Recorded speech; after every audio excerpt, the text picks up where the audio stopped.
আর বন্ধুগণ, এই পৃথিবীর সবচাইতে ধৈর্যের বড় প্রতীক হতেছেন ইমামুল মুরসালিন, আশরাফুল আম্বিয়া, সাইয়্যিদুল মুরসালিন জনাবে মুহাম্মাদুর রাসূলুল্লাহ সাল্লাল্লাহু আলাইহি ওয়াসাল্লাম। আমার বন্ধুগণ, সবচাইতে বড় ধৈর্যের প্রতীক তিনি। কাউকে একটা গালি দেন নাই জীবনে, কাউকে ঠাট্টা করেন নাই, কাউকে মারেন নাই, কারো মনে দুঃখ দেন নাই। তিনি দুঃখ পেয়েছেন, তিনি কাউকে দুঃখ দেন নাই। তিনি কষ্ট পেয়েছেন, কাউকে কষ্ট দেন নাই। আমার ভাইয়েরা, তায়েফের ময়দান, আমার নিজের চোখে তায়েফে যেদিন আমি তায়েফ দেখলাম, আমি তায়েফে ঢুকেছি, জীবনে কোনোদিন যাই নাই। রমজান মোবারকে আমি সেখানে গেলাম, আমাকে বসার জন্য তারা নিয়ে যাবে। আমি বললাম আগে বসবো না, আমারে আগে নিয়ে যাও, আমার নবীকে কোন জায়গায় ওরা মেরেছিল সে জায়গাটা দেখাও। তায়েফের সেই গলিতে যখন আমি গিয়েছি, দুই দিকে পাহাড় দাঁড়ানো। তায়েফের লোক আমার সাথে ছিল, তারা বলল এই জায়গাটা প্রথম যেখানে চতুর্দিক থেকে নবীজিকে পাথর মারছিল আর আল্লাহর নবী বেহুশ হয়ে পড়ে গিয়েছিলেন। 3টা দিন না খাওয়া, হযরতে খাদিজা নাই, আবু তালিব নাই, মক্কায় জায়গা নাই পা রাখার। নবীজি 3টা দিন ঘুরলেন। নেতারা বলল তুমি যদি নবী হবে তো এতিম হলে কেন? আল্লাহ নবী বানাবার জন্য কি একটা ধনী মানুষ পায় নাই? তোমার মতো এতিম আর গরিবের নবী বানাইলো কেন? আল্লাহ নবী 3 দিন পর যখন দেখলেন কেউ দাওয়াত শোনে না, কেউ মানে না, কেউ গ্রহণ করে না, তখন তিনি নেতাদের অনুরোধ করলেন, ঠিক আছে দাওয়াত তো কবুল করলে না, তবে একটা কাজ করো, অন্তত আমি যে তায়েফে আসছিলাম এই খবরটা মক্কায় দিও না, ওরা আরো অত্যাচার বাড়ায় দেবে। এই কাফিরগুলি খবর তো মক্কায় পাঠালো আর সমস্ত যুবকদেরকে লেলিয়ে দিল। যুবকেরা চতুর্দিকে দাঁড়াইছে, রাসূলকে পাথর মারা শুরু করে দিল। আমি যখন রেল লাইনের থেকে হাঁটি, যখন রেল লাইন কোনো সময় দেখি, রেলের পাথরগুলি, রেল লাইনের পাথরগুলি দেখলেই আমার মাথায় যেন কেন তায়েফের কথা মনে এসে যায়। আরে মানুষের গায়ে পাথর মারলে কি অবস্থার সৃষ্টি হয়! পাথর নূরের শরীর, রহমতের শরীর, কিটে কিটে রক্ত ঝরছে। নবীজিকে জোর করে উঠাইয়া জবরদস্তি করে হাঁটার জন্য তারা ধাক্কা মারতেছে। আবার কিছুদিন গিয়ে নবীজি আবার বেহুশ হয়ে পড়েছেন, এইখান থেকে আবার উঠাইছে, আবার ধাক্কা মারতেছে। 3 নম্বরের আর একটা জায়গা আছে যেখানে ভাঙ্গা একটা মসজিদ। তায়েফের লোকেরা আমাকে বলল এই জায়গাটা হলো শেষ জায়গা যেখানে রাসূল করিম 3য়বারের মতো বেহুশ হয়েছিলেন, এখানেই হুজুরের রক্ত ঝরেছে বেশি। 2 রাকাত নামাজ পড়লাম, সিজদায় পড়ে আবুল কান্না কাল্লাম আল্লাহর কাছে।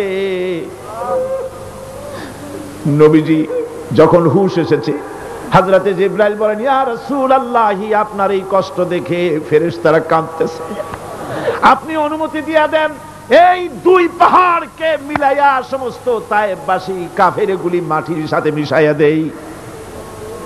নবীজি বললেন, জিবরাইল, আমি যদি হুকুম করি আর আমার হুকুম মতো যদি এই কাম করো, একটা কাফেরও যদি না বাঁচে তাহলে কার মুখে পৌঁছাবো লা ইলাহা ইল্লাল্লাহু মুহাম্মাদুর রাসূলুল্লাহ। আমার ভাইরা, হুজুর সাল্লাল্লাহু আলাইহি ওয়াসাল্লাম উঠে বসলেন। এমন সময় হযরতে যায়েদ শরীরের রক্তগুলি মুছে দিতেছেন। হুজুর সাল্লাল্লাহু আলাইহি ওয়াসাল্লাম বসে 2খানা হাত উত্তোলন করলেন।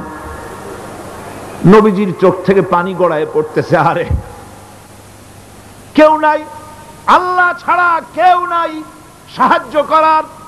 নবীজি হাত তুলে মোনাজাত করতেছেন, চোখ দিয়া পানি পড়ে দাড়ি ভিজে পড়তেছে, গায়ে দিয়া রক্ত ঝরতেছে।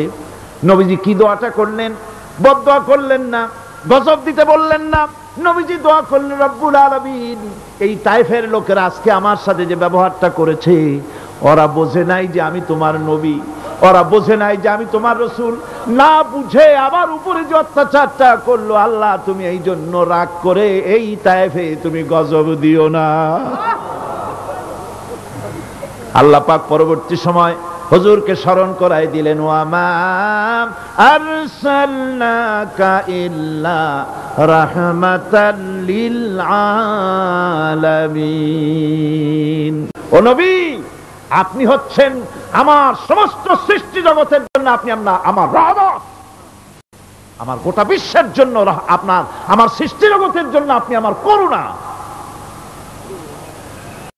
একটা লোক রাসূলের এই কষ্ট দেখে বাগান থেকে এক গ্লাস আঙ্গুরের শরবত এনে হাজির করেছে। এত কষ্টের পর 3 দিনের না খাওয়া আঙ্গুরের একটা শরবত পাইয়া হুজুর খুব খুশি হলেন। শরবত গ্লাস পান করে হুজুর বলছেন, তোমার নাম না আত্তাস? তিনি বলছেন, হ্যাঁ হুজুর, আমার নাম আত্তাস। তোমার বাড়ি না ইউনূস আলাইহিস সালামের গ্রামে? বলে, হ্যাঁ, আমার বাড়ি সেই গ্রামে। তা আপনি কি করে জানলেন আমার নাম আত্তাস আর আমার বাড়ি ইউনূস আলাইহিস সালামের গ্রামে? আপনি জানলেন কি করে? হুজুর বললেন, আমি নবী, হযরত ইউনূস নবী, একজন নবীর খবর আর একজন নবীর কাছে থাকে।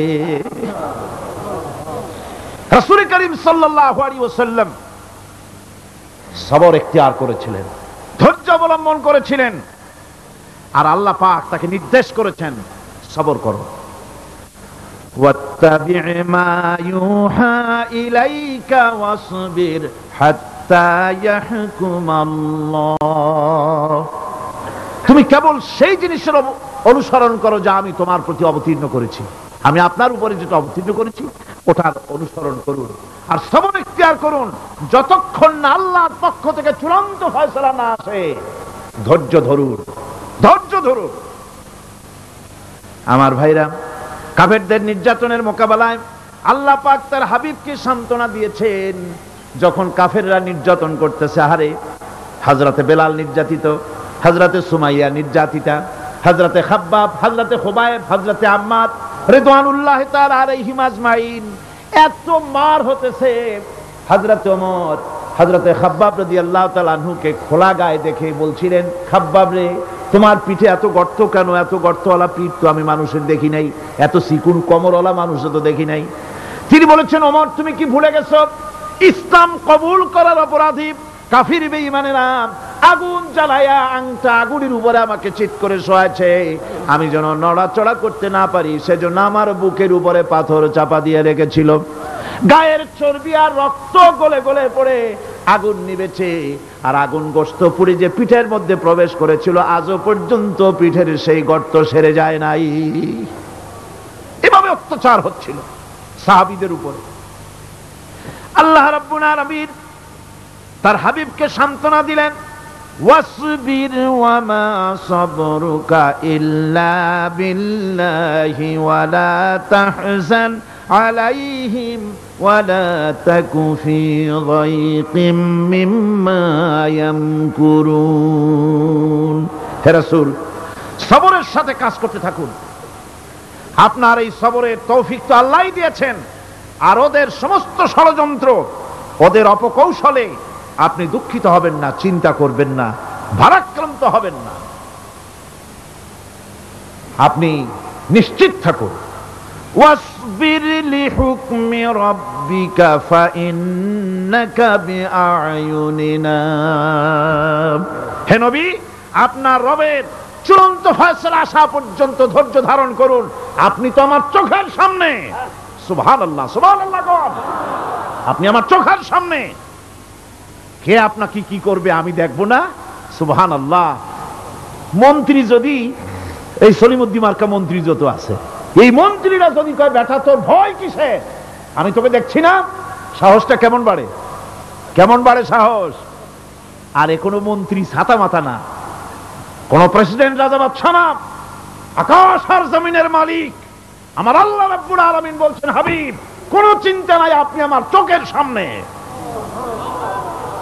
ওরা চায় আপনাকে দুনিয়া থেকে মিটাই দিতে, আর আমি চাই ওয়ারাফানা লাকা যিকরাক, আপনার প্রশংসা তো হবে গোটা বিশ্ব জুড়ে, সর্বত্র ছড়িয়ে যাবে আপনার নাম। সুবহানাল্লাহ বিহামদিহি।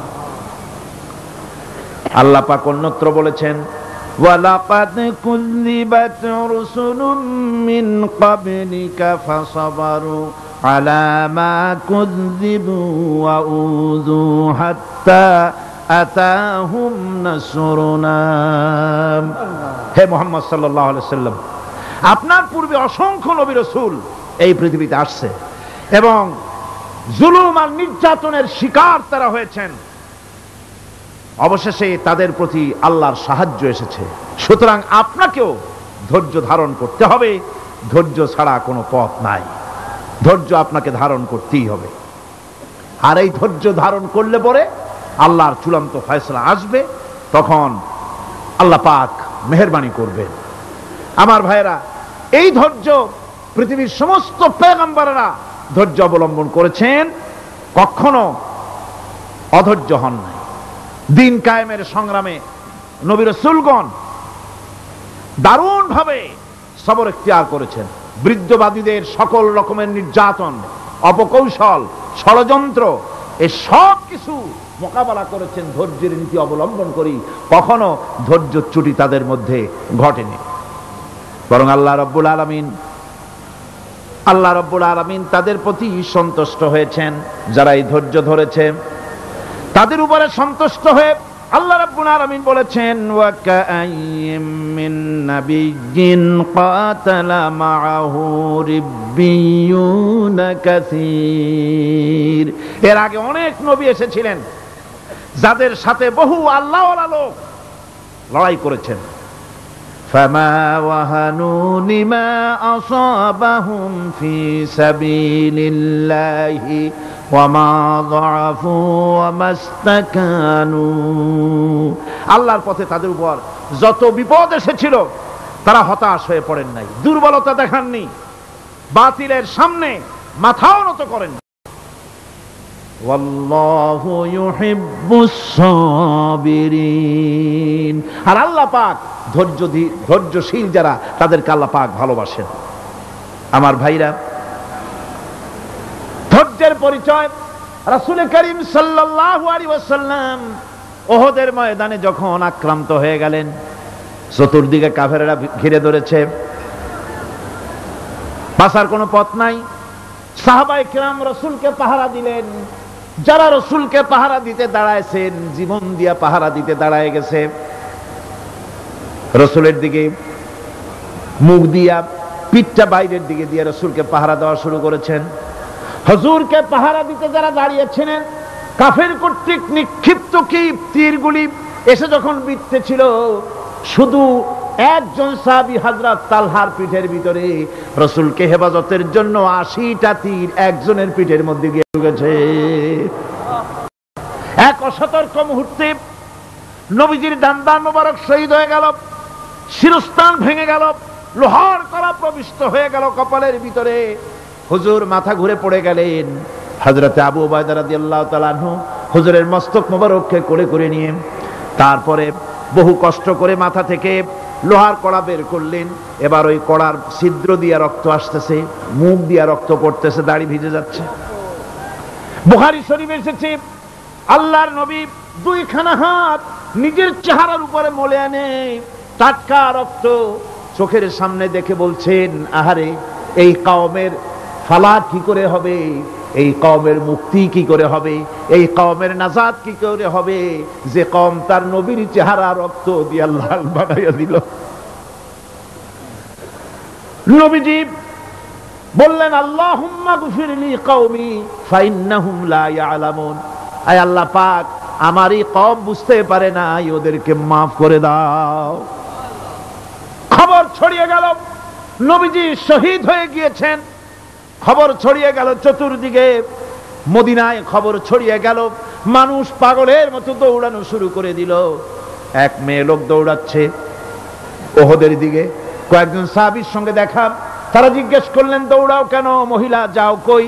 কয় ওহদের দিকে যেতেছি। কয় যায় তো কোনো লাভ নাই, যেহেতু তোমার যে স্বামী এসেছিলেন জিহাদের ময়দানে তিনি তো শহীদ হয়ে গেছেন।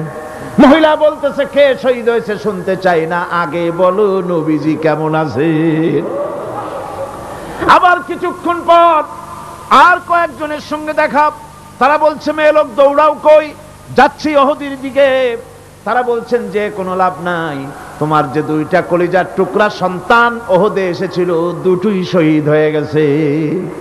মা বলতেছে, ও সাহাবী, কে শহীদ হয়েছে শুনতে চাই না, তাড়াতাড়ি করে বলো আল্লাহর নবী মুহাম্মদুর রাসূলুল্লাহ সাল্লাল্লাহু আলাইহি ওয়াসাল্লাম কেমন আছেন। দৌড়াতে দৌড়াতে উহুদের মাঠে সাহাবায়ে কেরাম পরিবেষ্টিত, আল্লাহর নবীর কাছে গিয়ে হুজুরের জীবিত চেহারা মুবারকের দিকে তাকায়া মেয়ে লোকটি কাঁদতেছে আর বলতেছে, ইয়া রাসূলুল্লাহ, আমার স্বামী মরা শোক, আমার কলিজার টুকরা দুইটা সন্তান মরা শোক আমার কলিজা থেকে মুছে গেছে, আপনি বেঁচে আছেন, তামাম মুসলমানদের এর চাইতে বড় সান্ত্বনা আর নাই। ভাইরা আমার, রাসূল করিম সাল্লাল্লাহু আলাইহি ওয়াসাল্লাম এভাবে করে ধৈর্যের পরিচয় দিয়েছেন।